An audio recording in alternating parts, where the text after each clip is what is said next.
12일 신의진 연세대 교수 전화 인터뷰 십시 일반 모금으로 피해 가족 이사 도움, 정부의 성범죄 피해자 보호제도, 제자리걸음, 아동 성폭행범 조두순, 68, 22일 오전 형기를 마치고 출소한 가운데 이 사건 피해자의 심리치료를 담당했던 신의진 연세대 소아정신과 교수는 정부의 피해자 보호 대책이 12년간 변한 게 없다며 낙제도 이런 낙제가 없다 고 강하게 비판했다.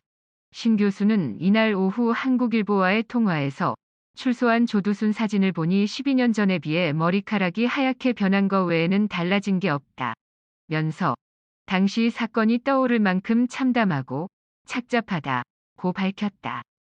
그러면서 정부는 조씨 거주지 주변의 폐쇄회로 CCTV를 증설하고 순찰 병력을 배치하는 등 물리적 억지력으로 방범을 강화했지만 실제로 중요한 건 조씨의 심리적 억지력이라며 조씨가 음주를 하지 않고 이성을 잃지 않도록 치료와 스트레스 조절이 필요한데 정부가 내놓은 치료 방법을 보면 전혀 전문적이지 않다며 재범 가능성을 우려했다.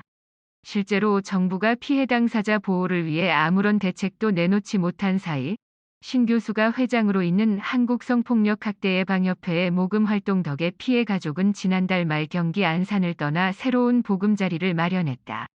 시민 5,300여 명이 모금 운동에 동참했고 그렇게 모인 3억여 원이 피해 가족에 전달됐다.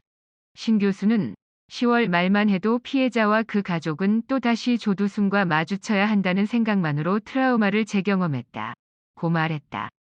이어 12년 전 수술비도 이번 이사 비용도 정부나 제도의 도움 없이 모두 시민들이 십시일반 모은 돈으로 충당한 것이라면서 정부는 도대체 무슨 정책으로 피해자를 도와주고 가해자를 통제할 것인지 12년 동안 명확한 답이 없다 고 목소리를 높였다.